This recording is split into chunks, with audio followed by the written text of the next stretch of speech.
I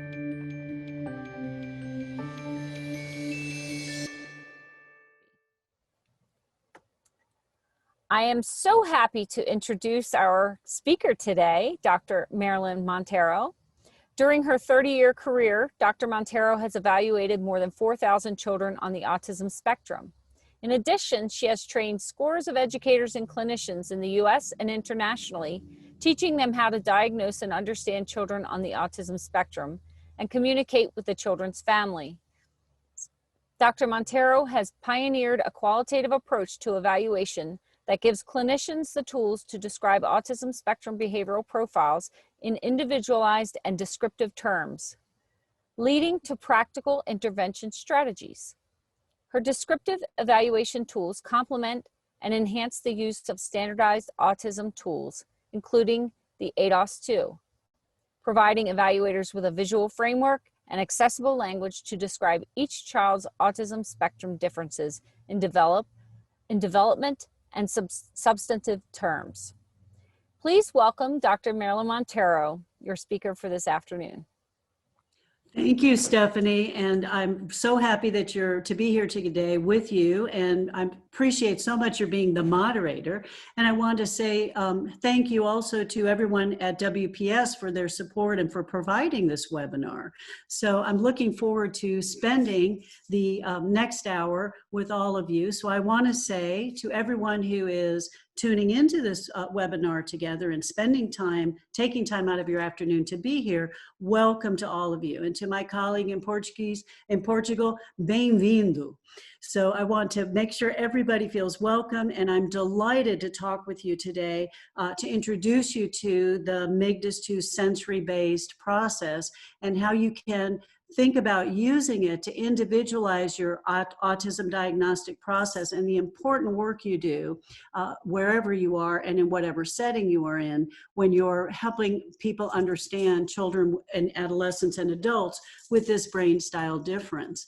And one of the issues that we're going to be talking about is really how to help engage these individuals when you're doing your evaluation so they feel that they're having a shared experience with you that is positive. So I'm looking forward to having a positive and shared experience with all of you this afternoon. So I want to start out by giving you a little bit of a context for some reference materials that could be helpful for you as you begin to explore using this qualitative approach in your autism evaluations. I'm the author of Autism Conversations. It's a book published by WPS, and Autism Conversations is a book that introduces you to the visual framework that we'll be talking about today. It introduces you to the descriptive language across age and ability levels for children and adolescents and young adults. It also, in that book, talks with you about walking you through how to describe and discuss the diagnosis with parents in a way that is compelling and positive. So I certainly wanted to reference that because the book Autism Conversations formed the basis for developing the MIGDAS 2, which is the focus of our conversation together this afternoon. I want to reference two other publications that might be of interest to you as you're developing your toolkit to work with individuals on the spectrum. My second book is called Family Therapy in the Autism Spectrum, and this book starts where evaluations take off, and that is, this book really looks at supporting clinicians in their autism conversations and narrative practice. So across age and ability levels, if you're a psychologist or other clinician who is supporting individuals with autism spectrum neurodiversity and their families, this book gives you some good strategies on how to structure your therapeutic conversations. My most recent contribution is to a book that has been edited by Rachel Bedard and Lorna Hecker. And this book is for clinicians who are supporting adolescents and adults with autism spectrum differences. My contribution to this book is a chapter entitled The Transformative Power of the Autism Spectrum Narrative, and it walks clinicians through how the incredible shift that happens in a positive and empowering way for couples when the autism spectrum brain style is understood and is part of the therapy conversation that happens when working with adult couples in therapy. So why the MIGDAS 2 process? Let's sort of dive into why we're going to be using this and why I'd even recommend that we do this. So really, this developed out of my having many, many autism conversations over many years. And I'm located in Texas, and I have spent many, many days driving all around the state and going into different school districts and different family dynamics to really help identify children across the spectrum and to team with all of my wonderful colleagues around the state who have worked with me throughout the years. So the goal of the MIGDAS 2 interview process is really to give you, each and every one of you, the tools you need to really invite the individual that you're testing to share their interest with you, to share their routines with you, and to share their worldview with you. So how are you going to do that? By using the MIGDAS 2 structure to give you the interview techniques that you need that are in sync with the autism spectrum brain style. So one of the tools you'll get from, hopefully from this overview today, is a better understanding of how you can use the MIGDAS 2 to really grow your interview skills that are in sync with the autism brain style. The second aspect of this, that the goal of using the MIGDAS 2 and introducing it to you this afternoon, is to really help you encounter the use of positive descriptive language in really describing the individuals that you're testing, so that they leave the experience feeling like they've had someone work with them who really gets them and is talking about them, not about this condition. So the conversational approach that is the MIGDAS 2 approach, working with parents, working with teachers, and working with individuals, is really a way for you to connect. It provides a gateway for you to connect with individuals and their parents in a meaningful way while they're experiencing the evaluation process.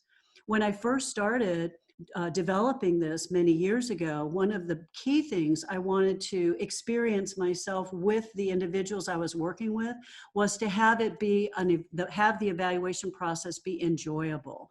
So instead of having it be something that was stressing them out or feeling like, oh, what, we're going to have to go through yet another test battery, I really wanted to create a structure and an environment for the evaluation process, so that rather than seeing the absence of behaviors, seeing the things that are struggles for the individual, that I would really be able to provide a structure that would invite the individual to show that what alerts them, what engages them, what is their default setting when they're not stressed out, so we can see really and describe that wonderful individual person that we're meeting with, as opposed to what they look like when they're stressed.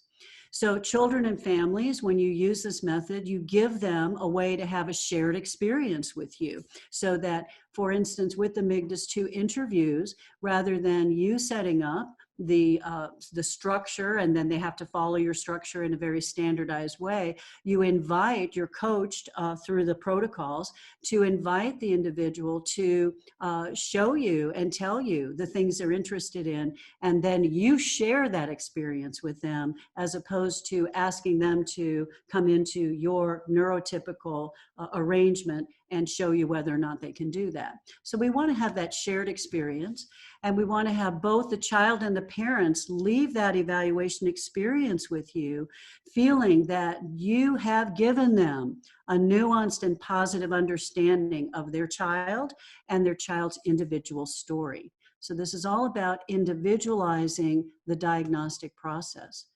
Let's contrast that with the more common experience of being in a setting, testing setting, where the child or individual is measured, observed, scores are given, and then they're given a diagnosis or a label with negative implications. Many of you who have been doing this for a while have had the experience of working with tweens or teenagers who have had multiple evaluations already. They've been given many diagnoses, including things like anxiety, depression, ADHD, OCD, obsessive compulsive disorder, or oppositional defiant disorder. So a whole range of things that they've been measured, observed, scored, and given that negative label. So with the MIGDAS 2, what we're really, the structure of it is set up so that you can provide that individual with an experience that's shared, and they won't feel so objectified. So standardized measures, of course, do play an important role in the autism evaluation process, but it leaves us without that compelling way to tell that story of the individual child or adult.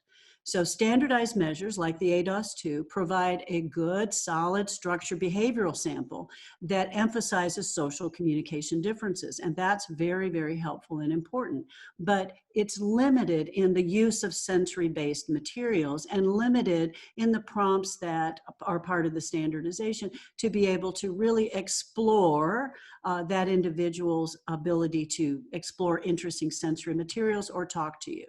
So I've really developed the MIGDAS 2 as a qualitative diagnostic interview process that organizes around exploring the individual's areas of preferred interest. So we're, instead of waiting at the end to say, now we'll take a few minutes to talk about Pokemon, or we'll take a few minutes to talk about Super Mario Odyssey, or a few minutes to talk about Dungeons and Dragons, you're going to start out with that invitation, or if you will, the social overture that's saying, we want to take your perspective, show us, tell us about yourself.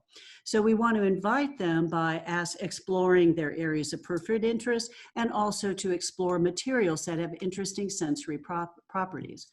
The sensory-based interview process does something very important for the evaluation process for autism diagnostics. And that is, it takes away that familiar structured prompt of, I'm the examiner and you're the examinee, and I'm going to give you a task, and then I'm going to have you do it, and then we'll move on to the next task and go back and forth and back and forth.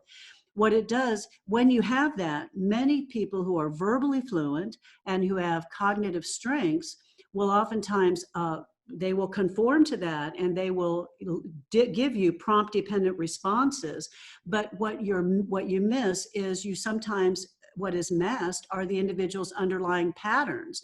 And the patterns we really want to amplify in the MIGDAS 2 process are the patterns of creating and maintaining routines, object-focused organization and regulation, which is really the essence of the autism spectrum brain style difference. And we're going to get at that by being less structured. Sensory-based routines help us instantly recognize the process and instantly recognize the autism spectrum differences. For instance, with young children, one of the prompts you're given is to start out with limited to no talking. Don't talk to the child, but instead of talking, you're going to enter through the sensory entry point and have something interesting like a cause effect light up toy. And by turning that on while you're not talking, what you're doing is you're signaling to the child, this is about interesting visual movement things and limiting social demands. So if you have that and you're not talking, that's a really different experience for that child. So then they are able to explore that. They associate you with the sensory object. And then when you have a second sensory object that's similar but not exactly the same, you have an amplification, instantly recognizable, about whether the brain is socially wired and is going to do a shared social play with you, or if the brain is object focused and you qualitatively experience yourself as an extension of the object. So it really helps that individual's distinctive pattern of autism spectrum neurodiversity drives how they approach the materials and drives how they approach the conversation. So the MIGDAS 2 qualitative interview process was really designed to support you as evaluators when you're dealing with making differential and co-occurring diagnoses, because when the behaviors are amplified, it allows you to, with confidence, be able to notice whether you're seeing autism or something else. 83% of the time, autism occurs with other types of neurodiversity or learning or developmental differences. And so it's oftentimes my experiences as clinicians, we tend to recognize some of the other ones, but we're hesitant to cross the finish line and add autism when that underlying neurodiversity is there. So the MIGDAS 2 gives us a chance to do that in a descriptive way. Standardized measures make it more challenging for us to make those differential diagnoses because they don't get into the nuances of what happens with a child.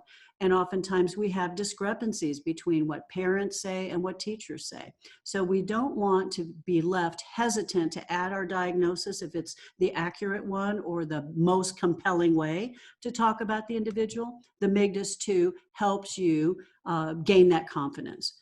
So what are the cases we tend to miss? The cases we tend to miss are children and adolescents who are verbally fluent, twice exceptional, female, and or racially and ethnically diverse. So we need a qualitative method that really helps us get at the underlying wonderful, rich, dynamic profile. So the conversational structure of the MIGDAS 2 uses sensory materials, topics of interest as a conversational entry point, and it gives us that clear presentation across age and ability levels. So this works, the protocols extend from early childhood, nonverbal children, all the way up through verbally fluent adults. So what we're going to talk about today is introducing you to the visual framework that is the organizing factor around the MIGDAS 2, the descriptive language that is part of that visual framework, and the accessible interview protocols, so that you will leave today having a little bit more of an introductory understanding of how you might apply this in your clinical practice. I want to say this, each and every one of you that's taken the time to participate in this today, you play such a key role in supporting individuals with autism spectrum differences. And when you better understand and better describe how the individual with autism spectrum brain style differences views the world, you not only become a key advocate in promoting a positive personal narrative for them, but you literally change their lives. Because when you give an adolescent a way to understand that there's nothing wrong with him, that the reason that he's so smart, I just did a remote evaluation with a 15-year-old yesterday where he is struggling mightily with the gap between being so verbally fluent and intelligent, and yet he cannot regulate. He cannot figure out how to interpret what's going on with his same age peers and experiences a lot of anxiety and depression related to that gap. So what do individuals do? They internalize it as there's something defective or wrong with me. So you change lives when you are able to understand and describe the autism spectrum brain style difference and view of the world and share that with individuals you evaluate. So your evaluation story supports the development of resiliency and that positive outlook for the child and the parents. So here's some words we want to hear from parents. This is parents of a young child. My son is not a label or a category. Having his diagnosis discussed with an appreciation of our son as a unique individual was reassuring to us. Well, here's an example of a parent talking about her adolescent daughter who had been given multiple diagnoses before being evaluated for autism. When she was evaluated for autism using the MIGDAS 2 diagnostic interview, she was invited to talk about the things she really is passionate about, which one of them happened to be Dungeons and Dragons and being the first time she's going to be the campaign leader. So she talked about all those things, gave this rich and dynamic presentation of what alerts her and engages her, and her differences came out as well as her strengths. But this is what the mother said after the interview. She said, "Kudos, biggest compliment you could receive from Sally. I felt understood. Thanks so much. She enjoyed her time with you." These are the types of things we want to hear from parents and individuals as we're working with them.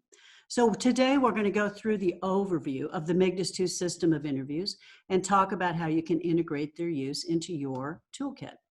The protocols support the development and the use of respectful and accessible language to describe individuals in this instantly understood and recognized way, not only when you discuss the diagnosis and make the diagnosis, but also when you're writing your narrative reports.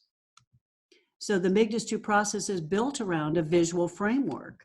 This framework that I'm going to talk about now provides you with an organizational system to guide the way you think and the way you talk about the individual's autism spectrum brain style profile. So let's talk about the visual framework.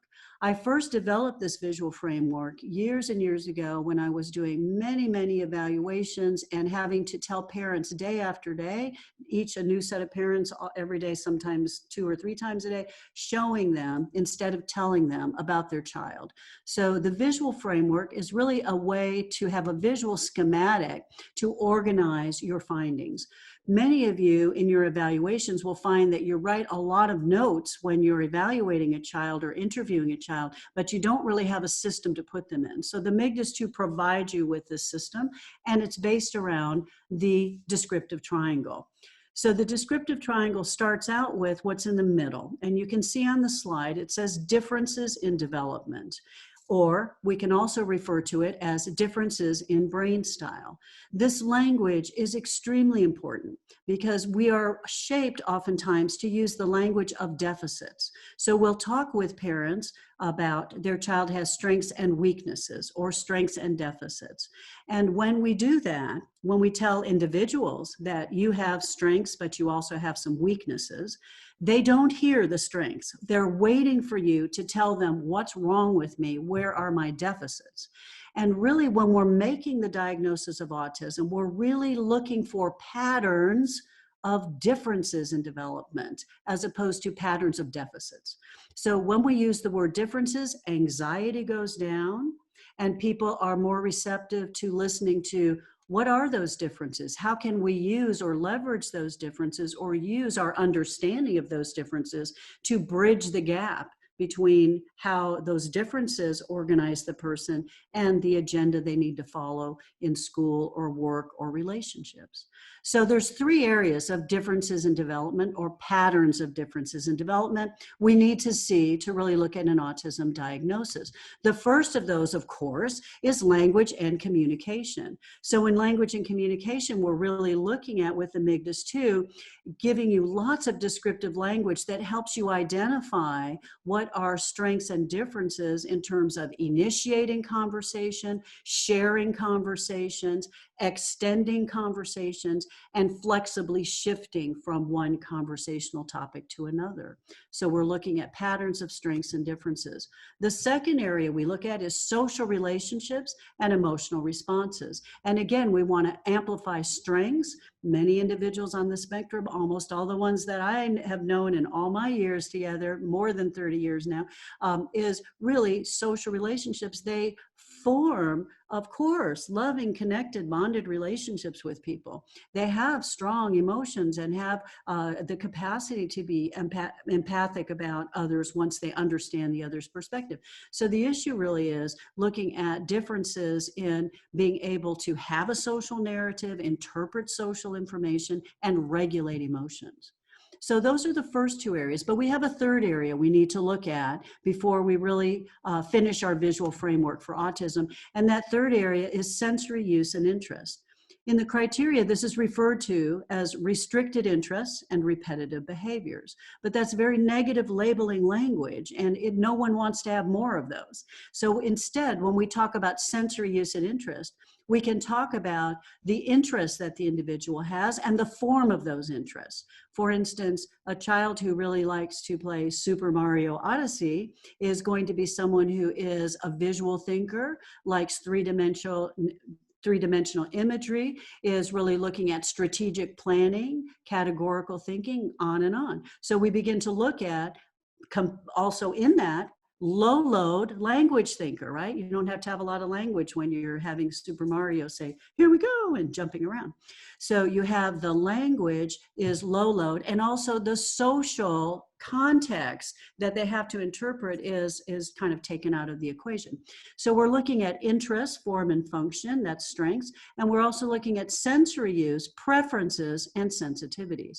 So we have to see differences in all three areas. What we also see with the MIGDAS and going into the sensory entry point means that when we start working with the child, and as I referenced with the light up toys, we want to start with not emphasizing the two areas that are hard work for the autism brain, which are social communication and social emotional regulation. We don't want to go in through that entry point. We want to go in through the sensory entry point, which is, hey, if you're verbal and we're going to talk, let's talk about the stuff you really organize and regulate around, as opposed to the stuff that stresses you out.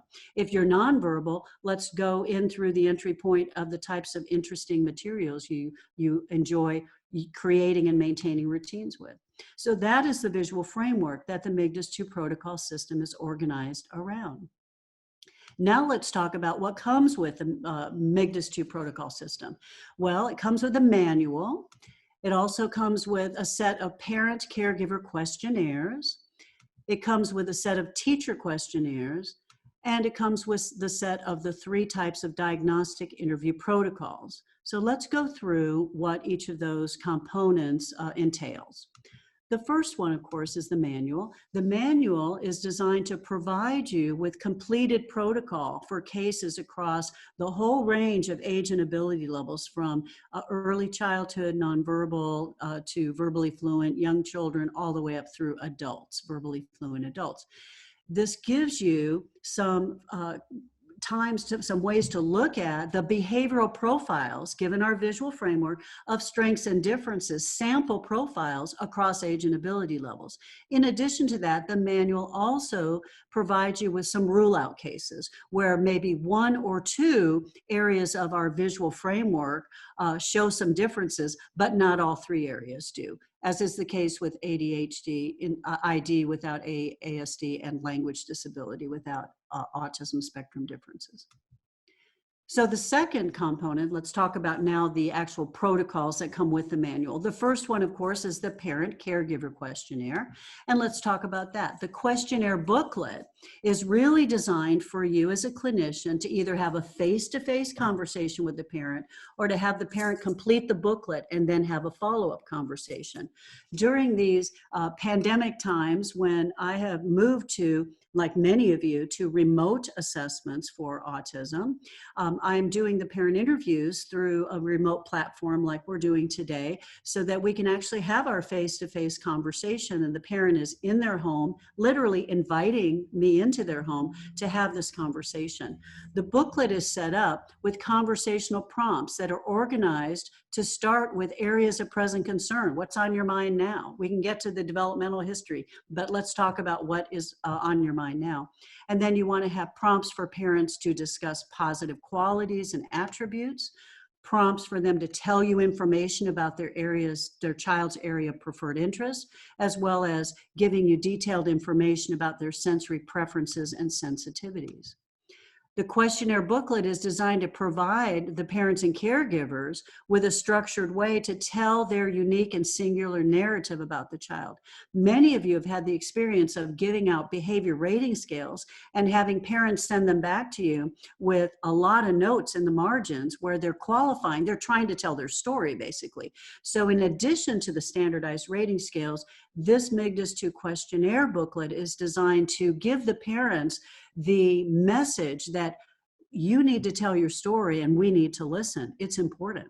And so you do get a lot of good information from parents, and they really experience a sense of relief that their story is going to be told. So if there is an autism spectrum narrative in their story, it can be clearly identified as their narrative unfolds. The questionnaire provides an organized way for you to record and report the stories, for them to record and report the stories that highlight that individual presentation. They're describing their child. They're not describing autism, but they may be describing an end result that is autism spectrum brain style.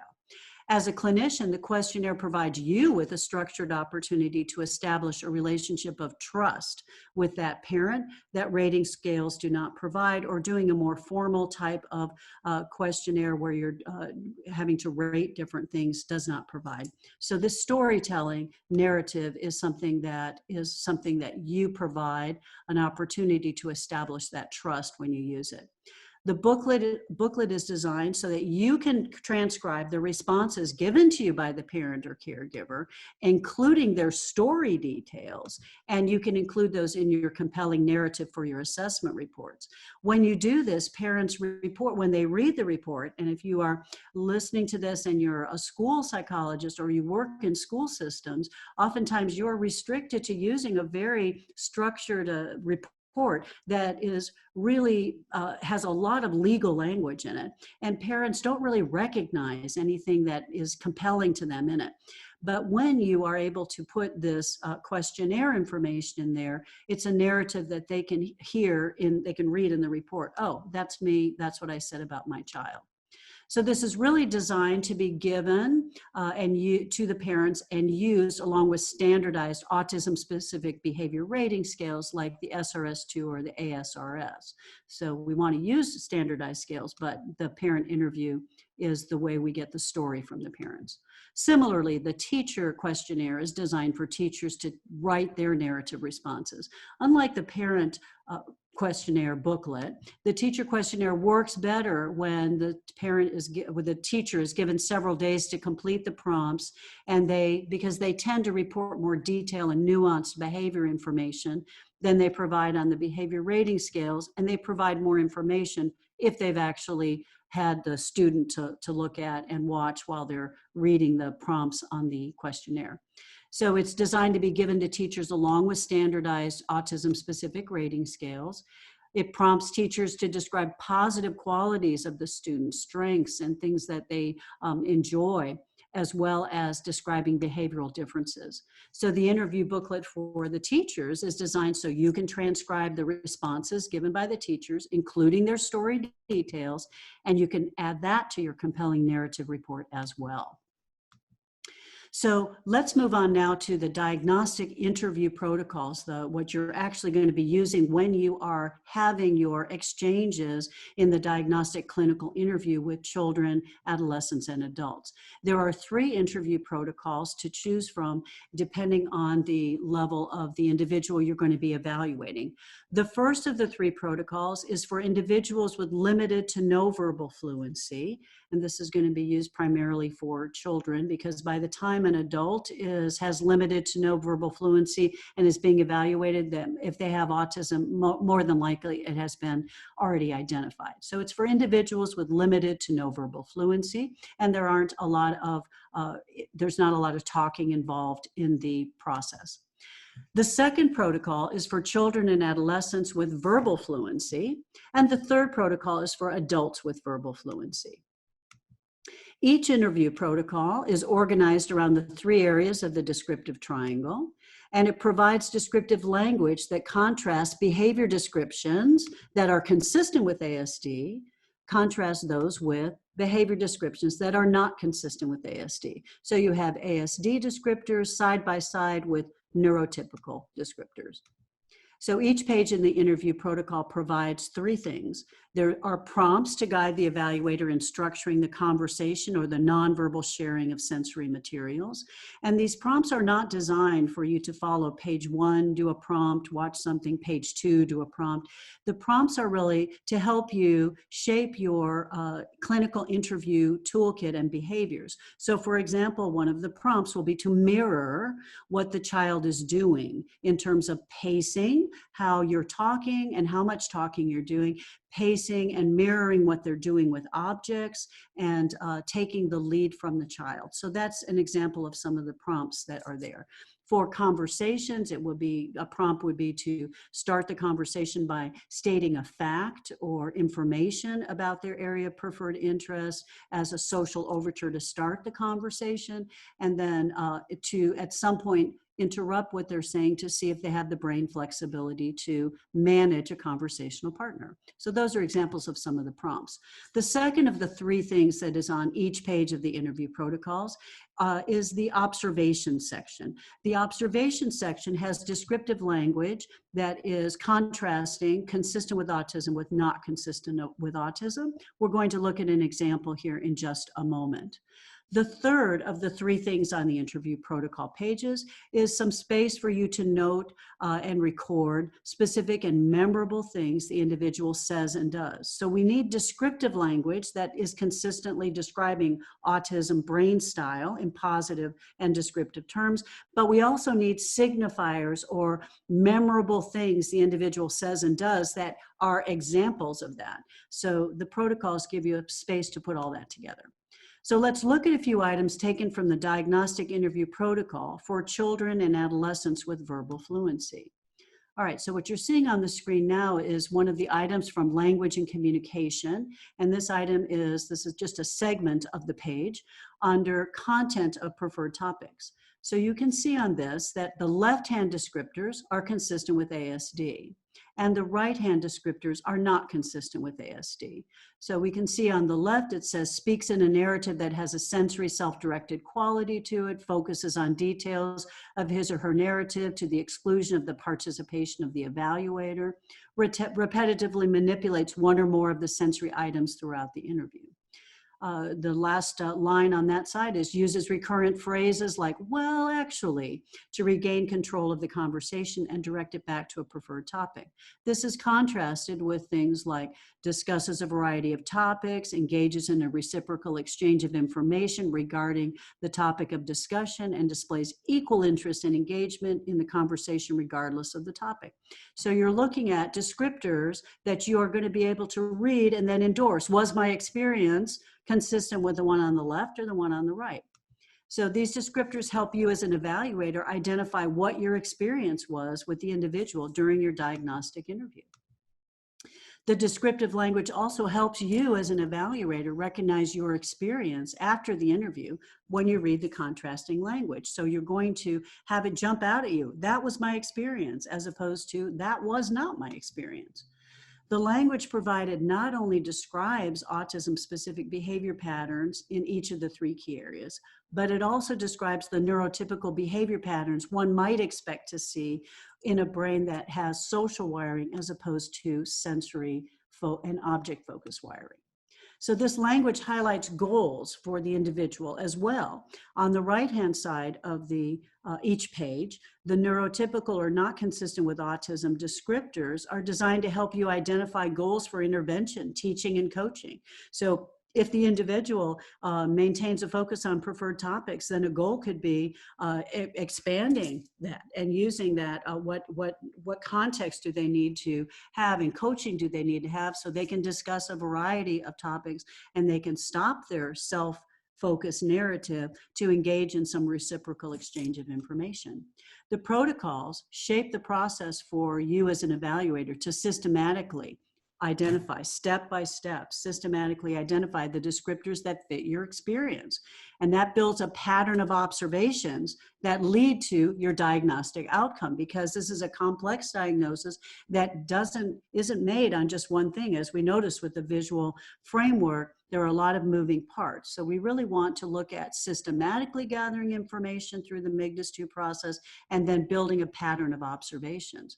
Let's talk about the patterns of observations. With the MIGDAS 2 diagnostic interview process, you don't get a score. This is not a standardized measure that gives you a score that says on one side of the score you fall in the autism range and on one side of the score you do not. Instead, you have a pattern of observations linked to descriptive descriptions of what you actually experience and what the child is showing you. So this pattern of descriptors is summarized under the pattern of observations. And so let's review the information that goes into the pattern of observations for the verbally fluent children and adolescents in three key areas. Now, what you're seeing now is the page from the protocol of the pattern of observations page. And you can see that each area of the triangle, sensory use and interest, language and communication, and social relationships and emotional responses are all highlighted there. each area has some probes that you're going to be doing and some observations that you're going to be making related to that area. So you're going to be looking at under sensory use and interest, response to materials that have visual and movement properties, auditory properties, tactile properties, response to the introduction of their preferred topics, and what are their body movements and mannerisms. The descriptors on each of those pages you will have looked at and endorsed. Did I see things consistent with autism or not consistent with autism? Did I see pretty much the same amount? Some things were consistent and some things weren't. Then it was unclear. So you have a category for unclear. I will tell you that my experience and the experience of my colleagues who are using this pattern of observations, it's it has not been an issue about having mostly unclear things. If you use this and you experience, well, I can't really tell, it's unclear, they're doing a little bit of this and a little bit of that, then it just means that you need to amplify and grow your ability to use some of the sensory and communication routines with them, get a bigger behavior sample, basically. But so you're going to end up with your pattern of observations to really support your compelling narrative or story of autism spectrum brain style differences. You're going to need to have endorsed consistent with autism under overall for each section, because that's the overall pattern for autism spectrum. For example, with ADHD, you may have some things consistent with ASD under sensory use and interest, but the specific things you're looking at for language and communication and social and emotional, you won't see those. So you'll only have one area of the pattern of observation that fits. So when you have all three lining up, then you can actually support in an evidence-based way describing systematically why you're saying autism versus not. So each protocol provides a pattern of observations page to facilitate that systematic collection of observations before you try to determine your diagnostic outcome. So what materials are needed to use the MIGDAS 2 protocol system?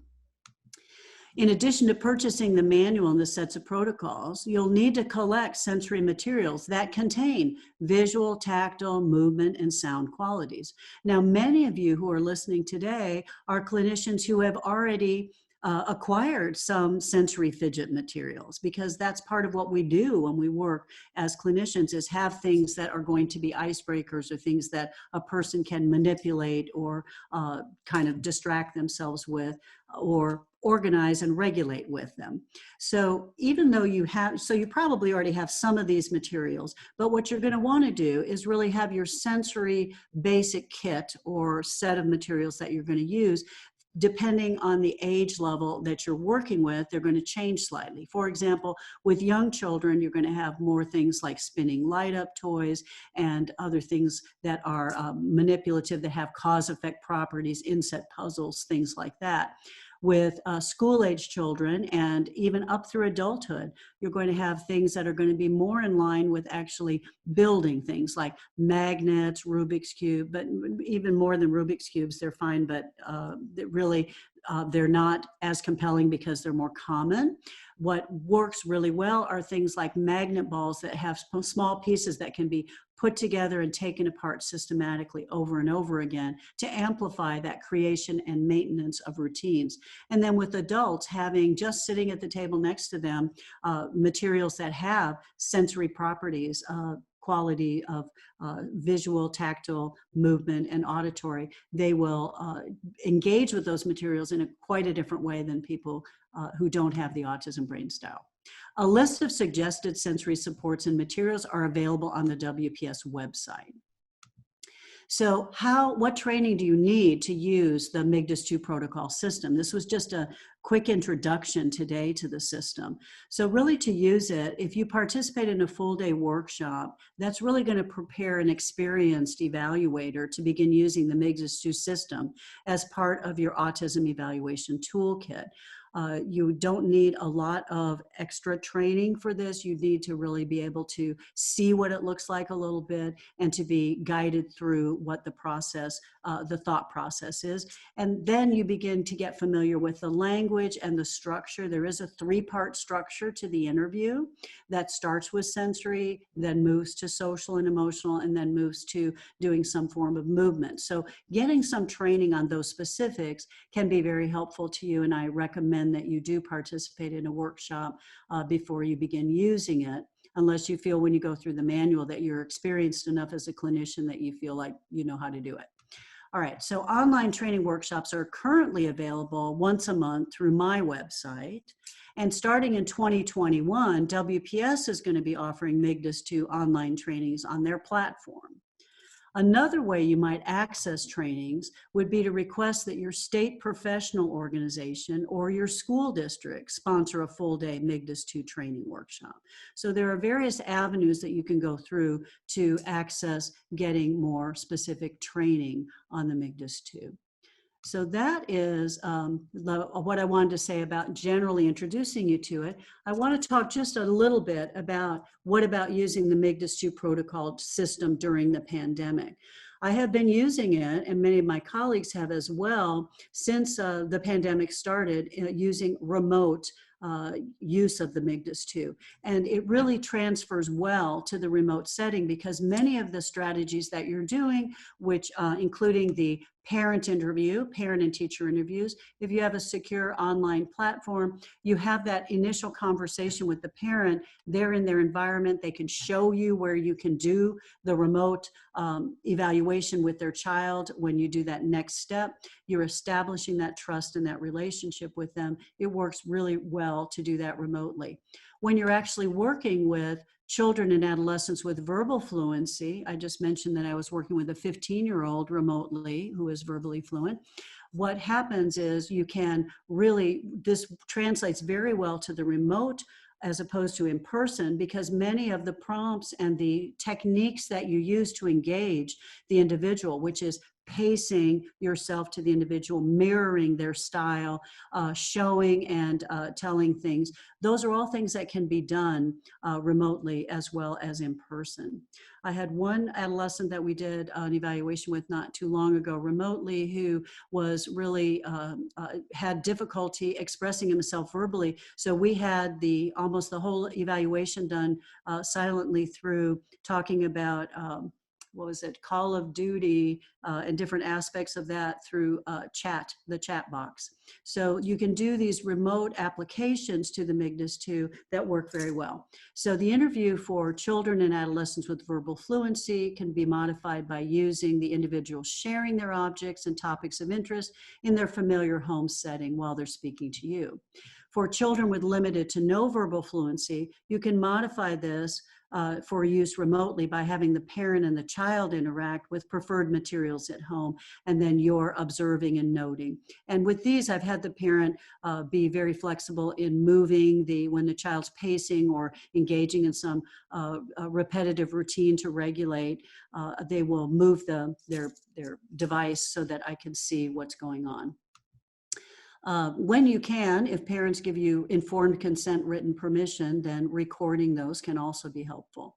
Because as you're growing your skills in being able to really observe and note and describe what you're seeing, sometimes being able to look at it afterwards is very helpful. The adult diagnostic protocol works very well remotely as well because you're gathering information with verbally fluent adults in a conversation, and you're also collecting information both currently and by history. With adults, the adult protocol for the MIGDAS 2 allows for the adult to have their preference of whether they want to have a partner or a family member participate in the diagnostic interview along with them, or if they want to do it by themselves. So you have questions built into the interview for family members should they be a part of it. So you can also do this with PPE and social distancing, and it works better than sitting down and having a test in some regards because you are doing very much object-focused interactions. But my preference personally has been to do the remote assessments until it's possible to do them in person without the restrictions of PPE. So that is what I wanted to cover with you today and talk with you about. So now we're going to be ready for some questions. So Stephanie, if you can we can use our remaining time for some questions. Wonderful, because we have lots of questions here today. And if we don't get to your questions again, we will send you some answers via, I think it's email, or they will be posted somewhere, but we'll let you know. So somebody asked, when you use the term narrative, does that relate to narrative therapy? Yes, it does. It has some connection with narrative therapy because I'm very interested. My training in therapy was in systems therapy and narrative therapy. So yes, there is, what we're really looking at is beginning to help organize identity around language that is descriptive and positive and empowering. So that's when I talk about narrative, I'm talking about, can a person, for instance, a verbally fluent adolescent with autism spectrum brain style differences has a very well developed language or narrative that are about two things. One of the narratives is about their preferred interests and whatever it is that they think about and talk about all the time. That's well developed. The second one is the narrative of when they get dysregulated, reactive, overwhelmed, and feel they go from their thinking brain to their fight or flight reactive brain. And there's a narrative of shame and feeling bad and just really feeling like they're powerless. And so we're shifting the narrative from powerless to capable with this language in the MIGDAS 2. We're shifting the social narrative so that they have a self-determined way to begin to identify and tell their story about, this is who I am. This is my brain style profile of strengths and differences. And this is how I can talk about it with other people, how I can think about it myself. Then the third area that we're looking at, besides moving from powerless to capable and really to be able to start to self-determine and tell a social narrative, is we want to move away from the narrative of being dysregulated or reactive, because the autism brain is highly reactive. We want to move away from the narrative of reactive to emotional, mindfulness, balanced, all of those things. And the fourth one is really moving away from thinking about this as a disorder to thinking about it as a brain style. Okay. Is the, let's see, I'm looking through the questions. So what has been your experience with assessing individuals who camouflage their autistic traits, i.e. compensation, masking, and assimilation? Oh, this is a great question, because masking is something, especially with girls. We see this a lot, and we also see this with highly functional adults who are, they have a vocation that fits their brain style, they do very well, but they really have explosive or reactive behaviors in their personal relationships. So when you have masking that is happening, or compensatory skills of being able to just to get by, right? With the MIGDAS 2 system, it really allows you to see behind that mask, because what you're doing is providing an environment where, for the first time, for many individuals, it's probably the only time that you as an evaluator are providing an environment where you're really working with techniques so that you're in sync with what they're saying and doing. And so then there's not a need for the mask, and the relief that individuals who have autism who mask as a coping skill is palpable when you're working with them. So it's a very powerful way to help them understand that there's someone who gets it and that they don't have to be masking. And it also, you can acknowledge how much work it is for them, which most of the time that no one really notices. So someone asked if you would, can you indicate what assessments you would use for autism evaluations? Would you still complete an ADIR? Would you use questionnaires like SRS2, et cetera, in addition to the MIGDAS? Oh, absolutely. You do need to use standardized measures. And my battery that I use is, I like to use the CARS-2, either the standard or the high functioning, depending on the individual. And I can't wait until it's renormed so that the high functioning one, WPS is in the process, baby steps processes of doing that, when it's renormed so it can be used for verbally fluent individuals under 6 years of age. I use the CARS 2 because it's the only behavior rating scale that is filled out by us, by trained evaluators, and it takes all sources of information into account. So I use the CARS 2, the MIGDAS 2, and I have parents and teachers fill out the SRS 2 usually, but also sometimes the ASRS. So, and then the BASC 3 if we're looking at differential diagnosis, and then the CAPS, there's a bunch of other ones you can use, but basically specific to autism, those are the ones I like to use. Many of my colleagues who are more comfortable using and are well-trained and have had as their base of their assessments the ADOS 2, it is very complementary to the ADOS 2 because, as I mentioned, the one piece that's missing from the ADOS 2 is really getting that authentic picture. You get a really good picture of what the child or adolescent or adult doesn't do well, but you don't really get the picture or the amplification of what alerts their brain, what engages them, what really organizes and regulates them, because the materials don't lend themselves to that. So what my colleagues who continue to use the ADOS 2 do is they start, before they administer the ADOS, they spend about 30 minutes or so doing the sensory-based part of the MIGDAS. And so what you get there is really that two things. One is the individual you're working with is, wow, I like this. It feels good. You're on my wavelength. You're doing things my way. I like this. So then they associate you with that, and you also know what things they like. So then when you start to administer the ADOS, you have more currency to do first then, to say, first we do this task that I want, and then you can spend time with this, talking about the thing that you love talking with me about, or exploring these sensory materials. So you can use it as to fill in the parts that the ADOS doesn't give you. But you always want to use standardized rating scales as well. But you can use the MIGDAS either with the ADOS 2 or freestanding. Okay. It sounds like you're doing, the person says, it sounds like you're doing remote assessments right now. Are you using MIGDAS 2 remotely with clients being assessed? If so, does the research on the measure support the online delivery? And some other people, I just want to throw this in, that they're wondering, are you just doing the interviews? Or are you doing are you just doing the parent questionnaire and the teacher questionnaire? Or are you using the actual interviews? How do you work out the sensory materials, et cetera? Oh yeah, that question was awesome because it like asks everything all at once, right? So this is with the remote assessments, with the restrictions that really prevent having the in-person conversations. I've gone to the remote, and all of the components really do adapt themselves.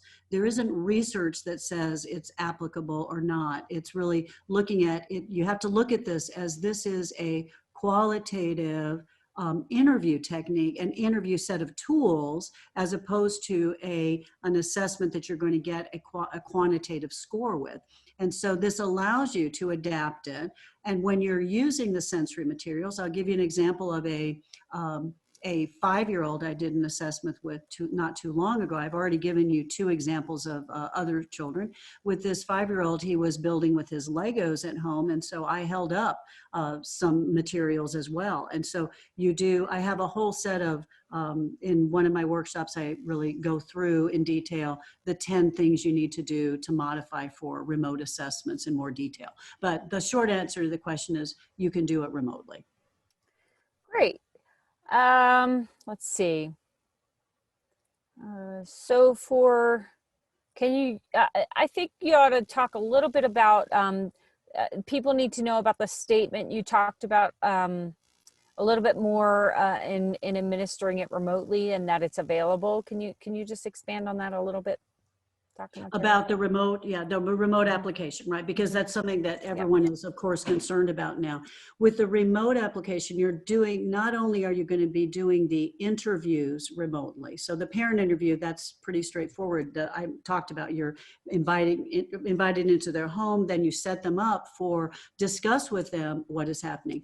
When I do the remote evaluations with children and adolescents, I coach the parents to be there with me. So they are there both to, so that I can see, that you could see when you're doing it, you can see the child's interactions with their parent in the home environment.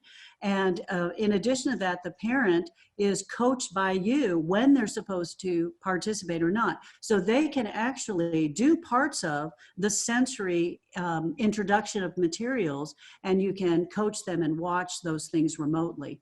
So parent involvement is quite a big part of the remote application of this.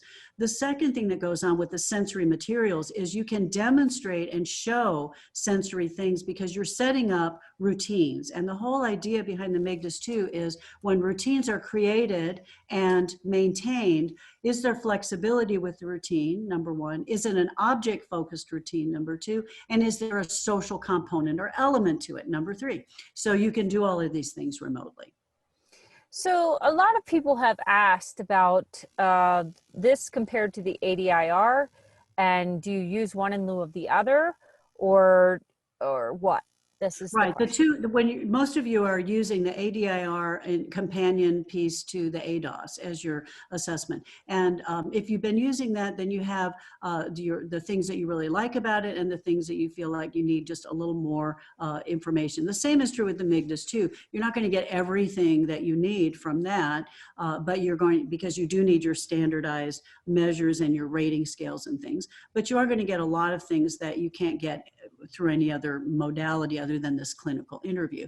So the ADIR is really set up with a lot of questions as well, but the formatting of the question starts from development in early childhood and goes through a very standardized progression the way it's set up now. So I like using the MIGDAS 2 because it really is asking the parent questionnaire is asking questions like, what do you want to get out of this assessment? You know, what's your goal for this? What is your biggest worry about your child? What a lot of sensory questions, but also questions like, if you had to pick 3 qualities to best describe your child, what qualities would you pick? What have you learned so far about autism spectrum? Who else in your family has learning or social or developmental differences? So it's really designed to have the parents have the experience of, they're not just answering your questions, they're sharing their stories. So again, we get back to that narrative idea that is so powerful in changing lives of parents and children. So I know we're coming to a close as far as the time is concerned, and I want to reassure people that we will be sending your questions to Marilyn for her to review and then provide some answers, and we will be posting that information to you. One thing I did want to clarify is that someone had written in on the Pearson website for MIGDAS 2, they're not finding the sensory-based materials. What you might want to do is go to www.wpspublish.com. You set up an account. When you log in and you go to the MIGDAS 2 page, the resources will appear. But again, this is a WPS product, not a Pearson product. So again, it's www.wpspublish.com. And we will provide you with information on that website for the sensory materials. And there are case studies, et cetera, on there as well. In addition, if you have any questions about the assessments, costs, discounts, things like that, you can send an email to consult, CONSULT, at WPSpublish.com. I know there were, go ahead, Marilyn. Go ahead. I'm sorry, Stephanie. This month, the 2 workshops that I'm offering, one is a 4-hour workshop on the sensory-based interview and looking at what types of materials you would use, giving you examples of that, and also going through recorded examples of individuals who are being interviewed. The second of the 2 workshops I'm doing this month is on narrative report writing, and it's really giving you additional information and coaching on how to actually set up your reports. So I think there are a couple of other things on the slides there. Okay, so let's finish up. I just wanted to once again thank everyone for their time and for being here today. Thank you to WPS for inviting me to do this and for supporting this qualitative approach to autism assessment. I hope that this answered some of your questions about the MIGDAS 2 system. And I want all of you to stay safe and healthy. And I want to leave you with the words of a child who's now an adult that I've worked with for many years, and I've had many autism conversations. And I asked him several years ago, when I do these trainings and help work with my colleagues about better understanding the autism brain style, do you have any advice for them? And so he told me, he said, he thought about it and he said, well, he said, tell him to keep up the good work. So keep up the good work. Thank you again for sharing your time with me today. And WPS would like to thank you, Dr. Monteiro, for presenting today, and thank all the attendees for coming as well. And right now, what you see before you is the email I was telling you about, consult@wpspublish.com. We have assessment consultants who are ready, willing, and able to answer any of your assessment questions. So please contact us at consult@wpspublish.com. I'm Stephanie Roberts signing off. Thank you, Dr. Monteiro, and thank you, Laura Walla, for hosting this event as well.